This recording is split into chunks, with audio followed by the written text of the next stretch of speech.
Boston's #1 for new hit country. Country 102.5.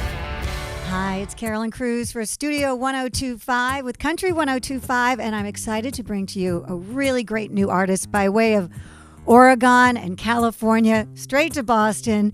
Will you please welcome Curb recording artist Jackson Michelson. Welcome. Yes!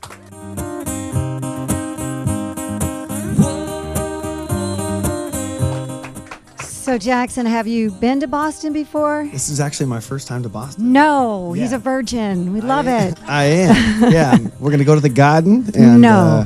No, I'm super excited to be here. I've always wanted to come to Boston. Most of my friends are like, that's one of my top 5 cities. So I was the guy who had never been here, and now I'm like, this is driving in. It's an overcast day, slightly rainy. I feel like I'm home in Oregon. So Well, you're right. yeah, it's perfect for me. And I you feel like can we'll get along great. You can grab some beer and some chowder when you're Exactly. done, and you'll be all set. It sounds like a great time. Yeah, All right. I can't wait. Well, we are so excited to have you here to talk about your new songs and your album and perform for us. So, without further ado, Jackson Michelson. Thank you very much. Well, I grew up playing in church on Sundays, and I grew up in a real small church where we didn't have many musicians. So whatever they needed that Sunday, I'd learn to play in like a week. So it started with guitar. I learned to play guitar, and then bass and keys and drums and everything. And so eventually I just learned enough music to write my own songs, and I started writing my own songs, and they came out country, and started playing out Saturday nights. And I realized real quick that I was playing for a lot of the same people on Saturday nights and Sunday mornings. And I was like, oh, there's got to be something that's some common factor here. And I realized real quick that wherever the girls are, the boys will be. And I was talking about that with my buddies in Nashville a few months back, and they were like, you know what, we need to write that. So this song's called Boys Will Be. Put them in a church, put them in a bar, bet your truck, you can bet your car. Wherever the girls are, boys will be. I'm from the grass seed capital of the world, and one of the things that got me on the road at a young age was I grew up in the grass seed capital, so like all of the pro like ball fields, like baseball, all those stadiums, they get their grass from my hometown. And so at a young age, like all my buddies worked on the farm. They were either bagging seed or combining or baling hay or whatever, and I'm allergic to grass. So I was like, I'm out of here. During the summertime, I was like, I got to get on the road. And this next song is a song that I also wrote with my buddy Dan. And sometimes in music, you write songs to have fun or to start the party or to have a really good time. And sometimes you write songs from the heart. And even songs about starting the party can be songs from the heart, totally. But this next song, I'll never forget the drive into Nashville.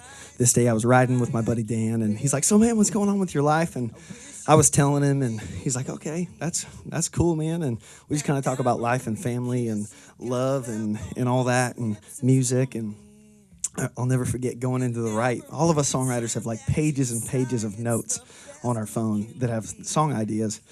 I'll never forget sitting in the room that day. It was Dan and I and our buddy Oscar, and Dan's like, so what do you guys want to write today? And I threw out probably like 6 or 7 ideas. And after every one I threw out, he'd be like, nope. And I'd be like, man, is there something wrong with you today? Like I thought we were good. And I think some of these are pretty good ideas. I've been thinking about them for a long time, and I've actually written some of those ideas since that day. But he's like, man, after our talk today, I feel like we need to write a song called Make Believe. And I was like, what are you talking about? And he's like, well, it's okay sometimes for things to not be okay. And sometimes you just want somebody to make you make believe that it is. And I was like, whoa, we're going to go deep here today, huh? And he's like, yeah, I think we need to write this song. And actually, when we started writing the song, it kind of veered away from my situation, but really resonated with us. So this song is for anybody who's ever been in a relationship where you're more into the relationship than the person you're in it with. So at this time, I'll ask for a show of hands if that's you. I'm kidding. This song's called Make Believe. I forgot to introduce my background singer over here. This is Michelson, and Todd and RJ like him way more than me. Yeah, he talks a lot less in the car. Yeah, he doesn't say a word. Go on, girl, make me believe.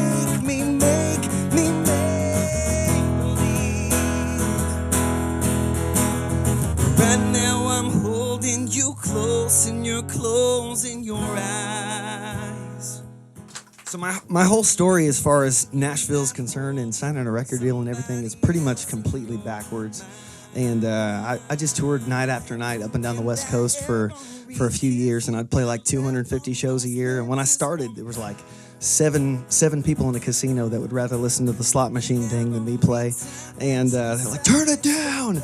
And eventually, after a few years, we started selling out venues up and down the West Coast, and Nashville kind of started taking notice and saying like, whoa, there's something going on over here. And I met this guy at a fair, and he was actually running the entertainment at the fair, and he's like, man, I'm excited about what you're doing, these songs. Like, do you write them by yourself or with anybody? And I was like, man, I just write these songs in my bedroom or living room.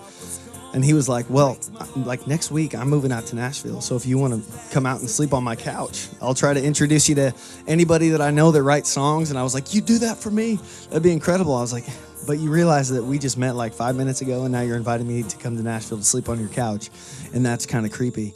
But I'm in. That sounds awesome. And so for 2 years, I would go out to this guy's house and sleep on his couch. And I met a songwriter named Dan, whose last name is also Couch. And so I was sleeping on Todd's couch, who's actually here, Todd, my manager. And so sleeping on Todd's couch, writing with Dan Couch. And he's written some big songs like Something About a Truck and Hey Pretty Girl with Kit Moore. And just a hit songwriter. And I didn't know what to think of writing with a hit songwriter at first, just kind of scared and nervous because I'd just written by myself. But he brought me into a group of writers that write for Eric Church, and we've written a bunch of songs over the last couple of years. And this next song is one of those. I'm super proud of it. I wrote this with Ryan Tyndall and Jeff Hyde, who wrote Springsteen, and Jeff wrote Record Year. And I love this song with all my heart. This song's called And Then Some. And then some, and then some, oh, and then some, oh, and then some, and then some, and then some, and then some, and then some.